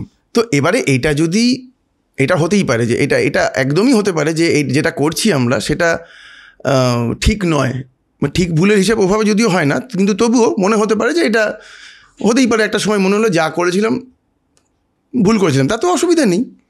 মানে একটা মিউজিক, আমরা একটা ফর্ম অফ মিউজিক করছি, সেটা থাকবে কি না সেটা তো সময় এবং মানুষ বলবে, এবং সেটার প্রয়োজনীয়তা আছে কি না আদৌ সেটাও সময় বলবে। তো আমরা আমাদের কাজটাতে খুবই অনেস্ট থাকি এবং ভালো লাগছে, মন খুব এনজয় করছি, সেভাবে করি। মানুষের ভালো লাগলে ভালো, নইলে আর কিছু করার নেই। আমাদের যদি ছুঁড়ে ফেলে দেয় মানুষ, তাহলে তো ঠিকই আছে, কোনো অসুবিধা নেই। কিন্তু মানুষ আস্তে আস্তে সেটাকে অ্যাকসেপ্ট করা শুরু করেছে। অ্যাকসেপ্ট করলেও যে সেটা ভালো বা সেটার প্রয়োজনীয়তা আছে তাও নয়। অনেক জিনিসই অ্যাকসেপ্টেড হয় প্রথমে, তারপরে সেটা হয় না, তো হবে না। তো আমাদের ওইরকম কোনো অ্যাজ কোনো মানে আর আমরা বিরাট কেউ পণ্ডিত নই যে আমরা একটা এমন কিছু করে দিয়ে যাবো যেটা বিরাট বড় লেগাসি থাকবে একটা, এরকম কিছু ভাবনা চিন্তা আমাদের মধ্যে কখনোই নেই, বা আমরা চাইও না ওরকম কিছু করতে। যদি মিউজিকটার মধ্যে বা ক্রিয়েশনটার আমাদের এই ভাবনা চিন্তা বা এই কাজের মধ্যে যদি দম থাকে, যদি কিছু একটা ভ্যালু থাকে যেটা মানুষের কাজে লাগছে, তাহলে থাকবে একদম। আর যখন থাকবে না তখন মানুষ দূরে সরিয়ে দেবে। তো আমরা এই অ্যাপ্রোচটাই বেস্ট অ্যাপ্রোচ সব ক্ষেত্রেই। তো এই অ্যাপ্রোচটাতেই আমরা এগোলাম, এবং আমরা একটা কনসার্ট করেছিলাম। তখন যেটা হলো, যখন ফিরে এসে আমরা ভাবলাম যে তাহলে আমরা একটা কিছু করি, অ্যাটলিস্ট মানে ভালো হোক খারাপ হোক আমরা একটা ট্রাই করি কিছু একটা। তো তখন আমরা ঠিক করলাম যে আমরা একটা কনসার্ট করব, যেখানে কনসার্টটার থিম হবে গৌতম চট্টোপাধ্যায় এবং লালন ফকির। কারণ আমাদের মনে হচ্ছিল দুজনেই মানুষের জন্য কথা বলছে। তখন তোমাদের ব্যান্ডের নাম হয়েছে? না না না, কিছুই হয়নি তখন। আমি আর চয়ন ঘুরে বেড়াচ্ছি, কোনো ব্যান্ড নেই না, কোনো ব্যান্ড নেই তখন আমার। তো চয়নের সঙ্গে বসে ডিসকাস করলাম যে এইটা আমাদের করতে হবে। এবং আমি চয়ন আমাকে গানগুলো, বিভিন্ন গান তুলে তুলে এসে আমাকে চয়ন বলতো এটা গাও দেখি তোমার গলায় কেমন লাগছে, এটা গাও এটা গাও। তো ওই কাজটা চয়নই করতো, গান সংগ্রহ করে আনা যে এইটা আমরা আমাদের ফরম্যাটে করে দেখতে পারি কেমন লাগে। তো ওইটা করতে করতে করতে করতে বেশ কিছু গান আমার উঠলো, আমি তুললাম, ভালো লাগছে গাইতে। দু একটা গান যেমন ভ্রমর কই গিয়া আমাদের প্রথম আমরা অ্যারেঞ্জ করলাম, পাল তুলে দে, মানে তোমাদের ওই অ্যালবামটা যেটা আমি প্রথম শুনেছি। হ্যাঁ, তারপরে অপার। হ্যাঁ, তো এই ধরনের গানগুলো খুব আমার ভালো লাগছে গাইতে। তার আগে আমরা পটাদার গলায় বেশ কিছু ফোক শুনেছি, তো সেগুলো অ্যাট্রাক্ট করছে। বা এবং পটাদাকেও নতুন করে আমরা বুঝতে পারছি, আচ্ছা মানে পটাদাকে একটা অন্যভাবে, ফোকগুলোকে অন্যভাবে শুনতাম, এখন অন্যভাবে শুনছি, যেহেতু অন্য সেটার মধ্যে ঢুকছি একটু একটু করে। তো খুব ভালো লাগছে কাজগুলো করতে। তো ওইটা করতে করতে আমরা ডিসাইড করলাম যে একটা কনসার্ট অর্গানাইজ করব। তো সেই কনসার্টটার নাম দেওয়া হলো তিমির আনপ্লাগড। তো সেখানে আমার সব বন্ধুদের আমি বললাম ব্যান্ড হিসেবে একটা কনসার্ট করব। এটা কোন সাল? এটা 2012। 2012। আচ্ছা, মানে ততদিনে তুমি কি তোমাকে মোটামুটি কিছু লোক চেনে? হ্যাঁ হ্যাঁ হ্যাঁ, দুই পৃথিবীর জন্য বেশ কিছু লোক চেনে। তো ওই কনসার্টটা করার সময় বেশ কিছু বন্ধু বান্ধবদের, যাদের ইন্ডাস্ট্রিতে, যাদের সঙ্গে বন্ধু হয়েছে, কিন্তু আমরা একসাথে কাজ করি না, কিন্তু বন্ধু মিউজিশিয়ানস অনেকেই ছিল। কুণালের সঙ্গে আমাদের এখন যে বেস গিটার বাজায়, ওর সাথে আমার দিল্লিতে আলাপ হয়েছিল। ও শ্রমিক সিনহার সাথে অনুষ্ঠান করতে গিয়েছিল, আমি মিউজিক স্ট্রিটের সঙ্গে অনুষ্ঠান করতে গিয়েছিলাম একই জায়গাতে, সেখানে আলাপ হয়েছিল। তো ওই আলাপ আছে। তারপর দেখলাম ও আমার পাড়ার ছেলে, তো আমাদের বন্ধুত্ব হয়েছিল, আমরা আড্ডা দিতাম। তো এরকম বেশ কিছু লোকজনদের নিলাম। শতদল, প্রস্মিতা, সমন্তককে বললাম, ওরাও তখন বন্ধু, যে গাইবি, একটা কনসার্ট করছি এরকম, তোরা গৌতম চট্টোপাধ্যায়ের সেকশনটা গা, আমি লালন ফকিরের সেকশনটা গাইছি, তো এবং কিবোর্ড আমি বাজাবো। তো এরকম করে একটা গ্রুপ তৈরি করা হলো। চয়নর বন্ধু অভিনব এলো, যে ফকিরার প্রথম সেটআপে ছিল। তো এইটা এবার যখন রিহার্সাল প্রসেসটা চলছে, যখন এই গৌতম চট্টোপাধ্যায়ের সেকশনটা হয়ে গেল রিহার্সাল, এবার তারা সবাই চলে গেল এবং এবার আমার সেকশনটা রিহার্সাল হবে। আমরা যখন ফোকটা রিহার্সাল করছি, তখন কিছু একটা হচ্ছে, মানে আমাদের মধ্যে, মানে আমরা খুব বন্ডেড ফিল করছি সামহাও খুব বন্ডেড ফিল। গানগুলো যেভাবে অ্যারেঞ্জ হচ্ছে, খুব স্বতঃস্ফূর্তভাবে হচ্ছে। ওটা মানে কোনো রকম প্ল্যান নেই, অথচ গানগুলো সবাই বাজাতেই হয়ে যাচ্ছে কিছু না কিছু করে। এইটা আমাদের খুব মজা লাগছে এবং সবাই তখন সাজেস্ট করছে যে এই যে সেটআপটা, এইটা কিন্তু কন্টিনিউ করা উচিত, এই ফোকটা। এটা কিন্তু আমরা কিন্তু একটা অন্য রকমের মজা পাচ্ছি এবং সবাই সেটা ফিল করছি আমরা। তাহলে হ্যাঁ, এটা তো ভালো আইডিয়া, আমরা করতেই পারি এটা। এবং তাহলে সেটআপটা কি নাম দেওয়া যায়? তখন চয়ন আর আমি বেশ কিছুদিন আগে, তারও প্রায় 6-8 মাস আগে, আমরা একটা কনসার্ট করবো ভেবেছিলাম। তখন আমরা ফোকে ঢুকছি, যে ফোক কিছু একদম ট্র্যাডিশনাল ফোক এবং রবীন্দ্রসঙ্গীত যেগুলো ফোকের আধারে, সেই নিয়ে একটা কনসার্ট করবো ভেবেছিলাম। এবং সেই কনসার্টটার নাম দিয়েছিলাম ফকিরা কনসার্ট, একটা নাম দিয়েছিলাম। সেটা আমরা করে উঠতে পারিনি। তো চয়ন তখন বললো, তুই নামটা তুমি দিয়েইছিলে ফকিরা, ওটাই আমাদের ব্যান্ডের নাম হোক না, কি অসুবিধা আছে, একই তো জিনিস, মানে একই তো ব্যাপার। হ্যাঁ, এটা তো ভালো। তো ওই অনুষ্ঠানের দিন আমরা অ্যানাউন্স করি যে আমরা আজ থেকে ফকিরা হিসাবে কাজ করবো। ওই দিন থেকে আমরা আর কি, মানে ফ্লোতে যেটা এসছে, ফ্লোতে আমরা করেছি আর কি। আমরা কখনো ভাবিনি, ওরকম খুব একটা খাতা কলম করে গান বাজনা করিনি আর কি। এই যে 2012-14 থেকে আজকে 2025, এই যে এতগুলো দিন তুমি ফোক গাইছো, অনেক রকম গানই গাইছো, বাট ফোকটা মানে ফকিরা একটা খুব important part of your life. এবং ফকিরার একটা আলাদা ফ্যান বেস আছে, মানে আমিও তাদের মধ্যে একজন কিন্তু। হ্যাঁ, কারণ আমার মনে আছে দে দে পাল তুলে দে, আর হলো দিল্লিতে নিজামুদ্দিন আউলিয়া এলো, এই দুটো গান যে আমি কতবার শুনেছি। ইনফ্যাক্ট তোমাদের ওই পুরো অ্যালবামটা, একটা ইউটিউবে একটা প্লেলিস্ট ছিল, পুরো জুক বক্স, পুরোটা যে কতবার শুনেছি এবং তুমি বলে বোঝাতে পারবো না। কারণ আমার না কোথাও একটা ফোক তো ভালোই লাগে, ফোক ব্যাপারটা তো ভালোই, দারুণ জিনিস, আমার তো খুবই কাছে একদম একদম জিনিস। কিন্তু একটা মডার্ন অ্যারেঞ্জমেন্টে একটা ফোকের যে সোলটা, ওটা রাখাটা, যেটা তুমি বলছিলে তোমাদের ওই চিন্তাটা ছিল, বাট সেটা থেকে গেল সামহাও, বাট সেটা থেকে গেছে। আমি যখন শুনেছি তখন আমি দেখেছি বাহ, এটা তো একটা দারুণ জিনিস। এটা কি খুব স্বতঃস্ফূর্তভাবেই হলো, নাকি তুমি আস্তে আস্তে আস্তে আস্তে বুঝতে পারলে যে আচ্ছা দিস ইজ দ্য সোল? না, আমরা এটা স্বতঃস্ফূর্তভাবেই যতটুকু হয়েছে সেটা পুরোপুরি স্বতঃস্ফূর্তভাবে, এবং আমরা মানুষের রিয়াকশানে বুঝতে পারি যে এই আচ্ছা আচ্ছা এইটা বোধহয় আমাদের সোলটা ঠিক মতো আমরা কিছুটা হলেও আমরা মেনটেন করতে পেরেছি। কারণ মানুষ গাইছেন আমাদের সাথে, গানগুলো গাইছেন। যখন হরে কৃষ্ণ হলো, যখন দেখছি হরে কৃষ্ণ গাইছে সবাই, আমরা তো 2-3টে জিনিসকে এক জায়গায় করে একটা কোলাজের মতো হরে কৃষ্ণটা বানিয়েছিলাম। তো আমরা জানতাম না কিন্তু তখন এটা কি হবে না হবে, আমরা সব কিছুই মানে মানুষের উপর ছেড়ে দিয়েছি, যে আমরা শোনাই না, আমাদের ভালো লাগছে যখন আমরা শোনাই। তো এরকম অনেক অনেক গানও আছে যেগুলো আমরা করতে গিয়ে মনে হয় না, এটা আমাদেরই ভালো লাগছে না। আমরা কিছুদিন কনসার্টে করেও দেখেছি, ভালো লাগছে না, তো করিনি, সেটাকে অন্য একটা ফর্ম দেওয়ার চেষ্টা করেছি। এরকমও হয়েছে, বেশ কিছু গান আমরা বুঝতেই পেরেছি যে এটা অ্যাকোয়াস্টিক ফরম্যাটেই যাবে, সেখানে ডিস্টরশন বা অন্য কিছু যাচ্ছে না, গানটাকে মেরে ফেলছে, তো সেটা আমরা শুধুমাত্র অ্যাকোস্টিক কনসার্টের জন্যই রেখে দিয়েছি। তো এরকম বেশ কিছু, মানে এটা পুরোপুরি একদম করতে করতেই যা যা রিয়েলাইজ হচ্ছে, এবং যা যা ভালো লাগছে, যা যা খারাপ লাগছে, এই অনুযায়ী একদম একদম। আচ্ছা, বেশ, একদম। এই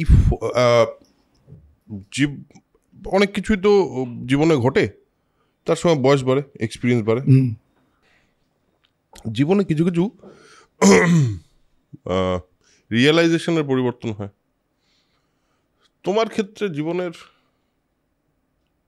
প্রথম কথা হলো উপলব্ধির পরিবর্তন কি কি হয়েছে আফটার ওই সময় থেকে, যদি 2012 থেকে যদি বলি আজকে অবধি, অ্যান্ড এরকম কোনো ডিফাইনিং মোমেন্ট আছে যেখানে তোমার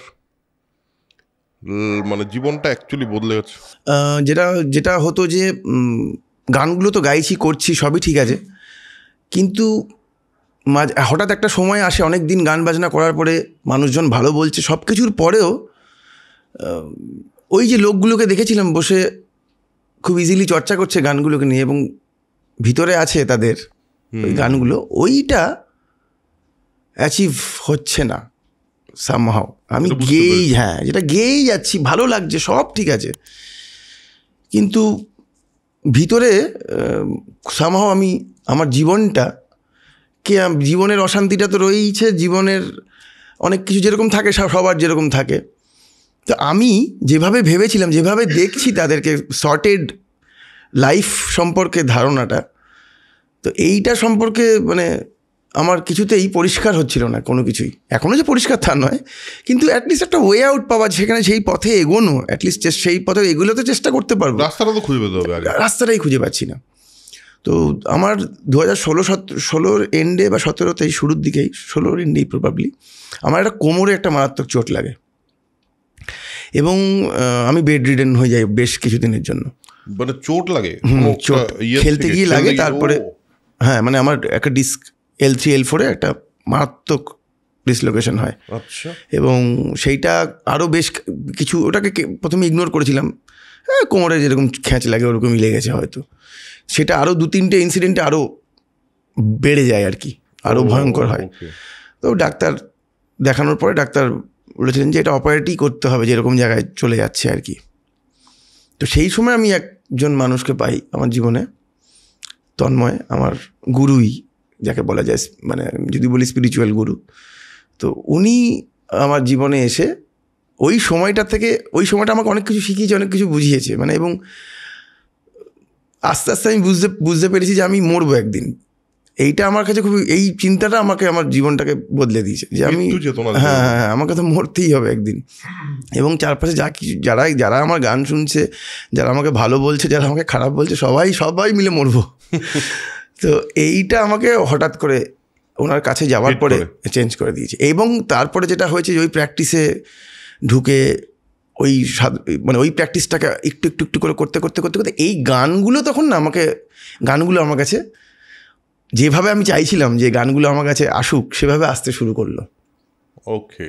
এবার গানগুলো যখন আমি গাইছি, তখন আমার অন্যরকম লাগছে, আমার ভালো লাগছে আমার গাইতে গানগুলোকে আমি আরো ভেতর থেকে অনুভব করে গাই। হ্যাঁ, একটু একটু করে ঢুকছি গানগুলোর ভিতরে। আমি একটু একটুই বলবো, কারণ এটার জার্নিটার শেষ নেই, তার 1%ও আমরা পারবো না হয়তো অ্যাচিভ করতে, কিন্তু মজা লাগছে খুব। এবং আমি ওই যে অনুভূতিটা পেলাম যে আমি তো মরে যাবো, ঘুম থেকে উঠে একটাই চিন্তা আমার কাছে, আমি যদি সব নর্মাল থাকে, এমনিতে আমি এখনই মরে যাবো কিনা কে জানে, কিন্তু যদি সব নর্মাল ডেথ যদি আমার হয়, তাহলে আমার যা বয়স আমি হয়তো 25-30 বছর বাঁচবো। তো সময় নেই তো আমার কাছে, যখন সময় নেই, তো আমি যা যা করতে চাই সেগুলো তো করে নিতে হবে। এবং এই যেটা বলছে সময় গেলে সাধন হবে না, মানে এবার আমি বুঝতে পারছি গানগুলোকে একটু একটু করে কেন বলছে, মানে কি, মানে এবার কি সাধনা করতে বলছে সেটার 1%ও জানি না, 0.1%ও জানি না, কিচ্ছু জানি না, কিন্তু অ্যাটলিস্ট আমি বুঝতে পারছি যে আমাকে এটা করতে হবে। আমি কিছু জানি না, এইটা অ্যাটলিস্ট পরিষ্কার হচ্ছে আমার কাছে, অ্যাটলিস্ট এটা পরিষ্কার হলেই তো অনেকটা সোজা হয়, অনেকটা সোজা হয় যে আমি কিছু জানি না।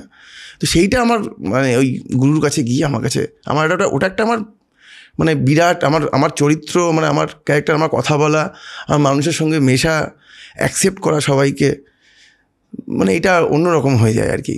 আনন্দ ছাড়া আর কিছুই থাকছে না তখন আমার কাছে। তবে এই এক্সপিরিয়েন্সটা আমার আগে কখনো হয়নি, সেইটা হতে শুরু করলো, সেইটা আমার পুরো দিগন্ত খুলে দিল আর কি। মানে আমার এত ভালো লাগে ঘুম থেকে তোমার আর্টিস্ট হিসেবে জার্নির একটা মাইলস্টোন, বিরাট বড় মাইলস্টোন। ওই আমি না পড়লে ওখানে গিয়ে আমি ওই যোগা মেডিটেশন করে আমি সুস্থ হলাম, এবং স্টেজে এখন মানে অপারেশনটা করতে হয়নি, এবং এখন আমি স্টেজে ঝাঁপাঝাঁপি করি, যা ইচ্ছে তাই করি এনার্জি দিয়ে। কিন্তু ব্যথাটা মানে ওটা আছে, আমাকে জানান দেয়, এবং আমার গুরু বলেছিল তোমাকে জানান দেবে সারা জীবন যে আমি আছি। তো উড়ো না, বেশি উড়ো না, মাটিতে থাকো, মরে যাবে এটা মাথায় রাখো, সেই মতো করে জীবনটাকে তুমি লিড করো আর কি।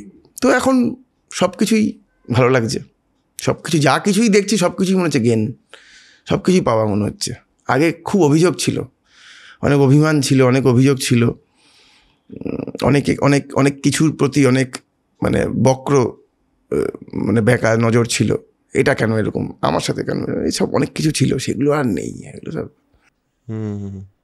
আসলে কি জানো তো, সবচেয়ে সোজা কি জানো তো, আমাদের জীবনে যখন কিছু ঘটে তখন এটা বলে দেওয়া যে, বা এই প্রশ্নটা তোলা, আমার সঙ্গে কেন, বাট এটা আমরা ভুলে যাই, আমার সঙ্গে শুধু না, সারা পৃথিবীতে সবার সঙ্গে, একদম একদম একদম। আর এটা আমার মনে হয় আরও একটা জিনিস যেটা আমি আর প্রেমার সাথে মাঝে মাঝে আলোচনা করি, যে এভরিথিং হ্যাজ এ রিজন। একদম, সেটা বিশ্বাস করো তুমি? একদম। এবং সব কিছুই মানে আমাকে বুঝিয়ে দিচ্ছে যে পথে আয়, পথে আয়, পথে আয়। তো আমাকে মানে সবার সাথেই এটা ঘটে, যে সবার সাথে যা যা ঘটছে তাকে পথে আনার জন্যই ঘটছে। ঠিক, তাকে সঠিক পথে আনার জন্যই, সঠিক পথে আনার জন্যই ঘটছে। তো হয়তো পথে আমরা আসতে পারবো না, কিন্তু অ্যাটলিস্ট ওটা তো বুঝি যে আমাকে পথে আনার জন্য ঘটছে, এটা বুঝলেও হবে। অ্যাটলিস্ট খোঁজটা শুরু হবে, যতটুকু করা যায়। একটা কথা বলো, তোমার এই পার্সোনাল ঈশ্বর বিশ্বাসটা কিরকম? এইটাও ওইখানেই, আমি যখন এই প্রশ্নটাই, আমার তো প্রচুর প্রশ্ন ছিল মনে এটা নিয়ে। তার আগে আমি চরম এথিস্ট ছিলাম একটা সময়তে। তো যখন গুরুর কাছে যাই, তখন গুরু বলেছে যে তুমি কি জানো ঈশ্বর আছে কি নেই, বা ভূত আছে কি নেই, তুমি কি জানো? বললাম না, আমি জানি না। তাহলে এটাই বলো, তুমি অবিশ্বাসে যাচ্ছ কেন? অনেকে এখন কাউকে জিজ্ঞেস করে তুই ভূতে বিশ্বাস করিস, আমাকে অনেকে জিজ্ঞেস করে তুই ভূতে বিশ্বাস করিস। আগে বলতাম না ভূত আবার কি, এখন বলি আমি জানি না ভূত আছে কি নেই, আমি জানি না। তো আমি যদি আমি এক্সপিরিয়েন্স করি তাহলে বলবো আছে, যদি না করি তাহলে বলবো আমি জানি না। কারেক্ট। তো ঈশ্বর কেউ আছেন কি না সেটা তো আমি জানি না, আমি সত্যি কি আমরা জানি কিনা আছেন কিনা। কিন্তু হ্যাঁ, অবশ্যই পাওয়ার্স তো রয়েছে প্রচুর, যেগুলো আমাদেরকে ড্রাইভ করে। সেগুলো মানে আমরা একটা মানুষকে দেখলাম, দেখেই বিরক্তি লাগছে, আবার একটা মানুষকে দেখলাম দেখেই মনে হচ্ছে এনার সঙ্গে সময় কাটাই অনেকটা। তো এগুলো কেন হচ্ছে? নিশ্চয়ই কিছু না কিছু তো একটা কানেকশন সব কিছুর মধ্যে আছে, সব কিছুকে কিছু না কিছু তো বেঁধে রেখেছে একটা। মানে এই পুরো প্ল্যান, এই যে সব সূর্য ঠিক মতো উঠছে, আমরা দেখতে পাচ্ছি সব কিছু ঠিকঠাক ঘুরে যাচ্ছে এত কোটি কোটি বছর ধরে, মানে এটা আমার বিশ্বাস যে কিছু না কিছু তো একটা আছে, যে কিছু না কিছু তো একটা মানে ড্রাইভ করছে পুরো ব্যাপারটাকে। হ্যাঁ, মানে এটা আমার ধারণা নাই, এর মধ্যে আমার বিশ্বাস অবিশ্বাস নেই, আমি এটা বুঝে গেছি। আগে অনেক রকম কিছু ভাবতাম, তারপর জীবনে অনেক রকমের ঘটনা ঘটছে দেখে আমার মনে হয়েছে না, মানে এটা নিয়ে আমি ধারণা এখনই করতে পারবো না। তবে আমার ভিতরে একটা হায়ার সেলফ আছে, এটা আমি বুঝতে পারছি। সেটা বুঝতে পারছো তো? সেটা বুঝতে পারছি যে একটা কিছু আছে ভিতরে, একটা কিছু এনার্জি আছে যেটা সবার জন্য কমন, সবারই ওইটা রয়েছে। তো যদি যতটা করা যায় ওটার দিকে যাওয়া যায় যতটা সম্ভব, সেটাই চেষ্টা করা, এইটুকুই, আর কিছু না। আমি খুব একটা এটা নিয়ে ধারণা ফিক্স করতে চাই না, আমি ওই খোঁজটার মধ্যেই থাকতে চাই। কারণ ধারণা ফিক্স করে দিলে তোমার জার্নি আর থাকে না। তুমি যদি বিশ্বাস করো যে তুমি ঈশ্বর আছে, তো তুমি ওখানে ফিক্সড হয়ে গেলে, আর খুঁজবেও না তুমি তাকে কোনোদিন। একদমই তাই। আমি যেমন আমার এক সময় খুব ভক্তি ছিল আমার মধ্যে, মানে আমি ভাবতাম যে আমি এটা হয়তো এটা বুঝতেও পারতাম যে এই মূর্তিটা ঠাকুর আছেন না, এটা ঠিক আমার মনে হচ্ছে না, বাট স্টিল প্রণাম করে নিতাম, মনে হতো যদি থাকে।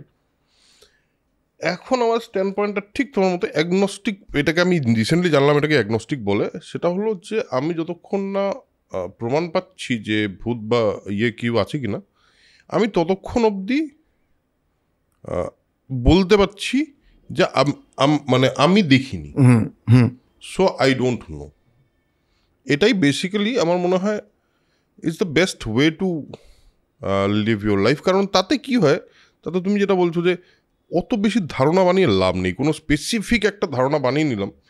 কিন্তু এটাও তোমায় বলি, এটা হলো তোমার কি মনে হয় যে মানুষের ধারণাটা বানিয়ে নিলে মানুষের একটু সুবিধা হয়, যে একটা কিছুতে আমি ফিক্স হয়ে গেলাম, তাতে আমার একটু সুবিধা হলো?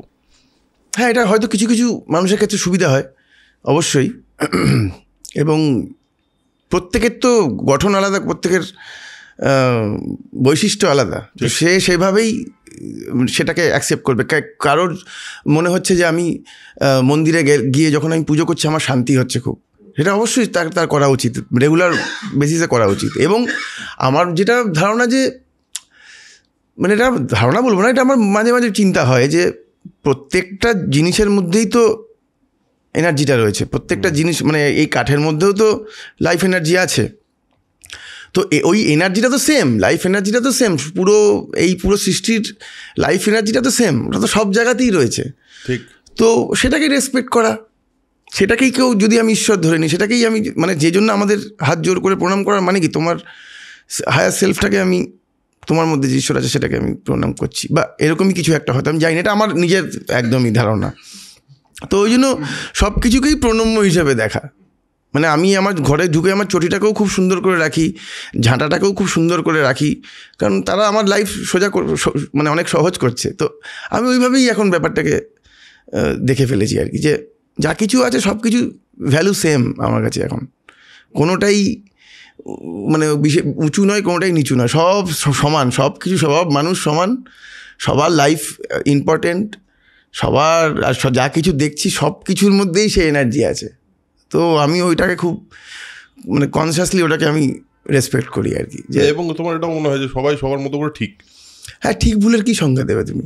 এক্স্যাক্টলি, ঠিক ভুলের তো কোনো সংজ্ঞা নেই। আমি রিসেন্টলি একটা ইন্টারভিউ দেখছিলাম, সম্ভবত ওই ভদ্রলোক, যিনি খুব বিখ্যাত ভদ্রলোক, নামটা আমার প্রচণ্ড নাম বলছি আজকাল আমি, ইনগ্লোরিয়াস বাস্টার্সে একজন ওই যে ভিলেনটা, যে নাজিটা হয়েছিল, সে তাকে জিজ্ঞেস করেছে যে আপনি এত সুন্দর একটা খারাপ লোকের ভূমিকায় অভিনয় করলেন। এক মিনিট, আমি খারাপ লোকের ভূমিকায় অভিনয় করিনি, আমি ওই লোকটার ভূমিকায় অভিনয় করেছি। তার কাছে কিন্তু সে ঠিক, তার কাছে কিন্তু সে ভালো। আপনাদের খারাপ লেগেছে সেটা বলুন, আমি কিন্তু ঠিক ছিলাম সেই মানুষটা অনুযায়ী আর একদম। কারণ তার কাছে তো প্রত্যেকটা মানুষ আমার মনে হয় নিজের মতো করে তো জাস্টিফাই করে তার খারাপ করাটাকেও। একদমই একদমই, মানে এবং ওইটাই আর কি, মানে কাউকে জাজ করার দরকার, মানে কেন করবো, কেন, মানে জাজকে সবাই, আমরা বিউটিফুল তো ওই জন্যই। কারেক্ট। আমি ঘুম থেকে উঠে যদি দেখি সবাই তিমির বিশ্বাস হয়ে গেছে, তো কি হবে, বাবা, মানে এর থেকে খারাপ কিছু হতে পারে না না। এবং এই বৈচিত্র্যগুলো আছে বলেই তো নতুন মানুষের সঙ্গে দেখা করতে, আলাপ করতে, এই যে পডকাস্টটা করি আমি, কি করতে করি, জাস্ট নতুন মানুষের সঙ্গে আলাপ করতে, এক্স্যাক্টলি আড্ডা দিতে, এটা খুব ইম্পর্টেন্ট একটা ব্যাপার। দারুণ এই এবার যেটা হয় আর কি, মানে এবার তুমি যাই বলবে তোমাকে সবাই জাজ করবে, ঠিক আছে, এবার করুক না, সেটাও তাদের রাইট আছে করার, এক্স্যাক্টলি সেটাও তাদের রাইট আছে করার। প্রত্যেকটা মানুষের জন্য পৃথিবীটা অন্য, একদম সেইটা তো আমার অনুযায়ী ভেবে তাকে লাভ নেই, আমার অনুযায়ী তাকে জাজ করার মতো কোনো প্রশ্ন উঠতে পারে না। একদম কোনোদিন কোনো স্পেসিফিক কিছুকে ভয় লাগে, কোনো কিছু মনে হয় যে এটা যদি হয়ে যায়, বা ভয় বা ফোবিয়া এরকম কিছু? হ্যাঁ, ফোবিয়া আমার আছে, আমার একটা ভয়ঙ্কর ফোবিয়া আছে, সেটা হচ্ছে ফ্লাইট। ফ্লাইটটা আমার মারাত্মক ফোবিয়া, মানে যদি না পারো তাহলে মানে না হলে সুবিধা। হ্যাঁ, মানে এরকম একটা সিজন ছিল, 2 বছর ছিল ফকিরারকে আমি খুব জ্বালিয়েছি আর কি। ভারতবর্ষের মধ্যে যেখানেই শো হতো আমি ট্রেনে যেতাম, আর সবাই ফ্লাইটে যাচ্ছে। এটা মানে বছর 2 হয়েছে একটা সময়তে আর কি, মানে ভয়ঙ্করভাবে, মানে আমি মানে মারা যাবো আর কি, এত ভয় লাগে ফ্লাইটে। তো সেইটা হঠাৎ করে আমার এই একটু কেটেছে, আমি যত একটু প্র্যাকটিস করে একটু মাথাটা একটু ঠিকঠাক হওয়াতে, যে গেছে যে চলে সেটা বলবো না, কিন্তু হঠাৎ করে যখন ইউএসের একটা এলো, শোয়ের যখন এলো, সবাই বললো যেতে তো হবে, এই গুরু তোমার ওটাই মাথায় আসলো, হ্যাঁ ফ্লাইটে যেতে হবে, তো বলো 3 মাস আগে তাহলে তোকে পাঠাতে হবে, এটা তো সম্ভব নয়, জাহাজে করে যেতে হবে। সেটাও যে খুব একটা দারুণ এক্সপেরিয়েন্স হবে না, না ট্রেনের মতো তো না। ওরে বাবা, জাহাজের তো সেই সবার ইউটিউবে আমি ভিডিও দেখেছিলাম, যদি জাহাজে যাওয়া যায় তাহলে কি করা যাবে, ভিডিও দেখেছে সেইটা, সেই সব আমার লোকেদের এক্সপিরিয়েন্স, সেগুলো সব সেই ব্লগ ফগগুলো দেখে নিলাম যে বাবা এটা তো আরো সেই মানে ভয়ঙ্কর ব্যাপার। এলাম না, এইটার থেকে দাঁতে দাঁত চেপে চলে যাবো। আমি তো জাহাজের কথা ভাবতেই পারি না, কেন বলতো আমার মনে হয় যে দূর দূরান্তে কয়েক কিলোমিটারে কিচ্ছু নেই, শুধু একটা জাহাজ আর চারিদিকে জল, ব্যাপারটা ভাবতেই পারি না আমি, এতটা বিচ্ছিন্ন ভাবতেই পারি না। বাপরে বাপ, দিয়ে ওসব দেখে ভিডিও দেখে না, তাহলে তো ফ্লাইট তাছাড়া আর কোনো ভয় নেই না, আর সেরকম কোনো ভয় তো নেই। এই যে তুমি বললে যখন মৃত্যু চেতনাটা হলো, মৃত্যুকে কোনদিন ভয় লাগে? কোনোদিন মনে হয় যে মরে যাওয়ার ভয় তো মানুষের থাকে, আছে? আমার এটা প্রবল ছিল মরে যাওয়ার ভয়টা, এখনো যে নেই তা না, আছে। তবে এখন আমার লজিক আমাকে মৃত্যু নিয়ে আমাকে স্যাটিসফাই করে আর কি, যে দেখ এটা কমন ব্যাপার, এটা তো চিন্তার কিছু নেই, কাজ কর, যেটা হয় না মানে ভালো লাগে, নিজেকে একটু বুঝিয়ে দিই। হ্যাঁ, ভালো লাগে না, চলে যাবো সব ছেড়ে, এটা খুবই আতঙ্ক দেয় মাঝে মাঝে, না এটা ঠিক কেমন যেন। তাহলে তো হিংসা বা কারো, এটা তো আমাদের প্রত্যেকের মধ্যেই বোধহয় কোনো একটা পয়েন্টে থাকে, তারপর রিয়েলাইজেশন, যদি মানুষের মধ্যে কেউ যদি সেই সৌভাগ্যটা হয়, সে কিন্তু সেই সব থেকে বেরিয়ে যায়। আমার তোমাকে দেখে তাই মনে হচ্ছে।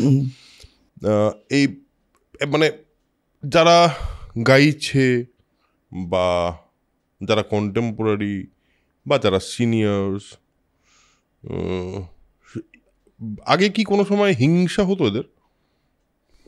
না, হিংসেটা অ্যাসাচ হয়নি, খালি মনে হয়েছে যে এইটা কি করা যাবে, এটা প্রশ্নটা সবসময় হতো যে মনে, যে এইটা করা যাবে, মানে নচিদাকে যখন দেখছি যে এত লোক, যে এইটা কি করা যায়, মানে এটা কি করা যায়, মানে কিভাবে হচ্ছে, কেন হচ্ছে, মানে আমিও তো ওই দলেরই, যখন নচিদাকে দেখছি, যারা অডিয়েন্সে তো আমিও রয়েছি, যে এত ভালোবাসা, এত কানেকশান, এত কানেক্টেড ফিল করছি, ওইটা হতো যে আমাকে করবে লোকে, এরকম কানেক্ট করবে, আমাকে ভালোবাসবে এরকম, এইটা করতে গেলে কি করতে হবে, আমাকে কি কাজ করতে হবে, এই মানুষের ভালোবাসার থেকে তো বড় কিচ্ছু হয় না। মানে এই যে কানেকশানটা, যে মানুষ, আমি নজরুল মঞ্চে আমি ঘটনা শুনেছি যে সবাই শুয়ে আছে, নচিদার ফ্যান্সরা সবাই শুয়ে আছে, সবাই বলছে বুকের ওপর দিয়ে দাদাকে যেতে হবে, এই উন্মাদনা,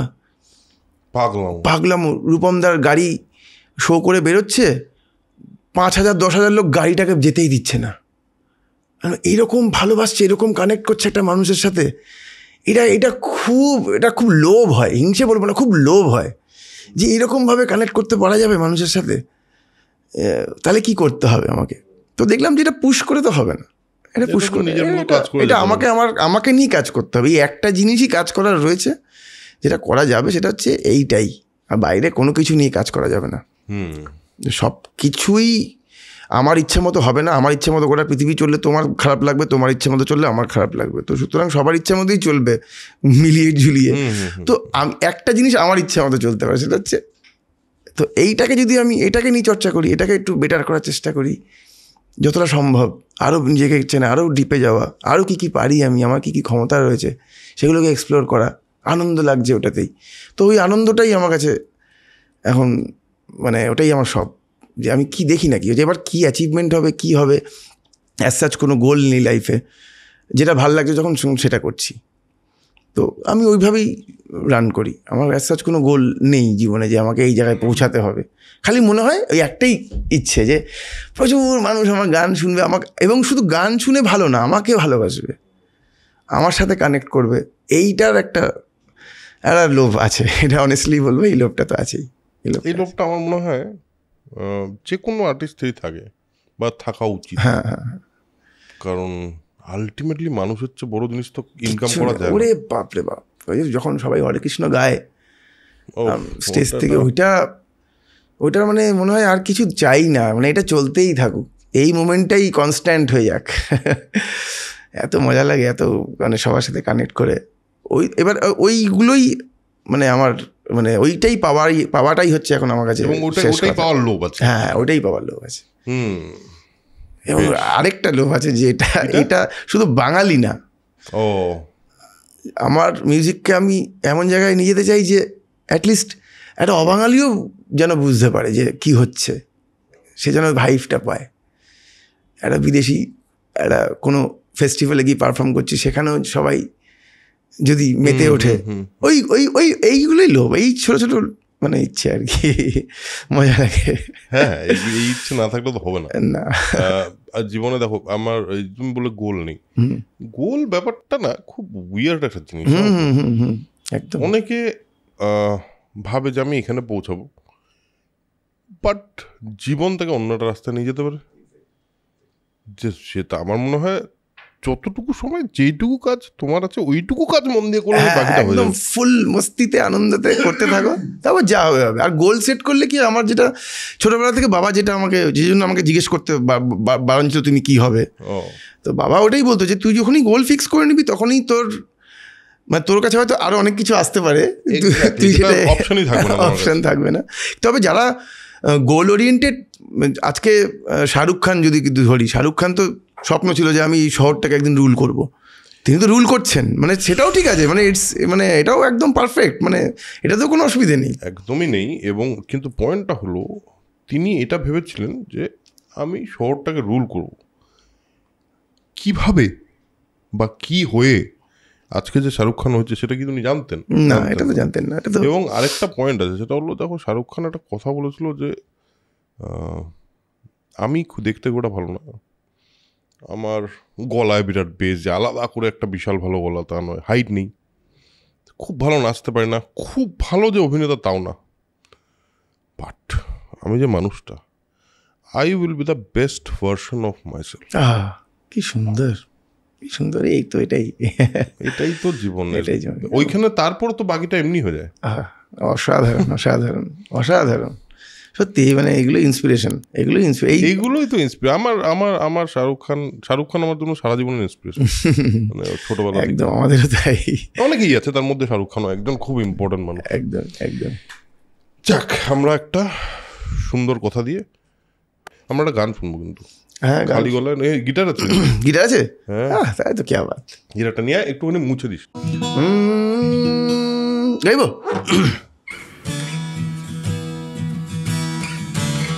কৃষ্ণ প্রেমে পোড়া দেহ,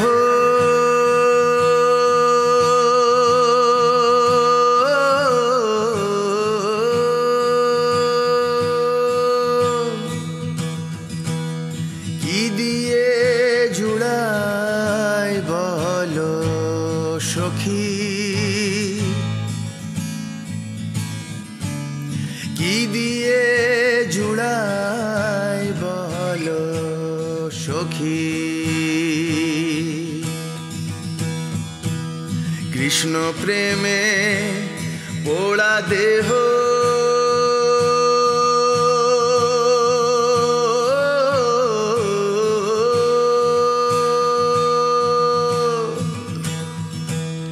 কি দিয়ে জুড়াই বলো সখী, কি দিয়ে জুড়াই বলো সখী। কে বুঝবে অন্তরের ব্যথা, কে বুঝবে অন্তরের ব্যথা, কে মোছাবে আখি।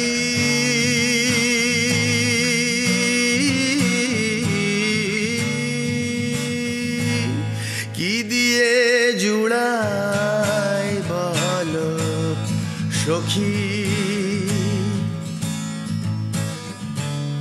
কি দিয়ে জুড়াই বলো সখী।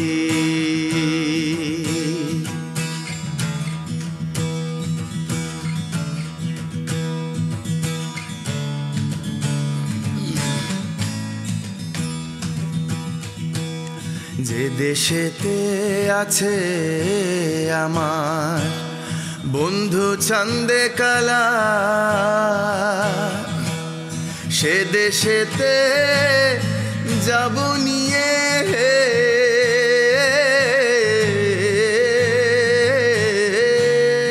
ফুলেরও মালা।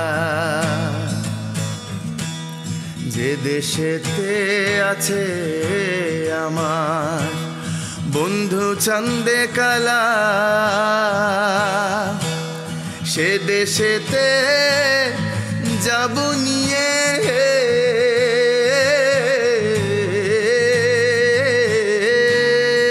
ফুলেরও মালা।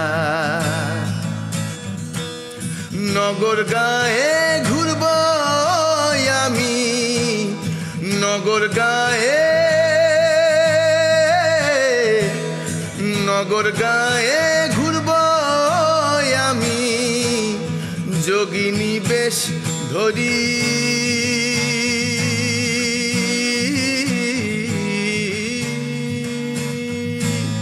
কি দিয়ে জুড়াই বলো সখী, কি দিয়ে জুড়াই বলো সখী।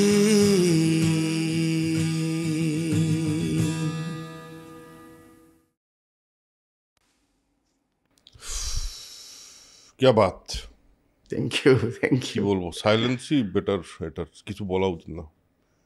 সো এপিসোড এখানেই শেষ করছি। এই ঘোরটা একটু থাকি, আপনারাও থাকুন। দেখা হচ্ছে পরের এপিসোডে। ততক্ষণের জন্য যেটা বারবার বলি, নিজেরা নিজেদেরকে একবার বলে নিন আজকে, আর বলতে ইচ্ছা হচ্ছে না। টাটা।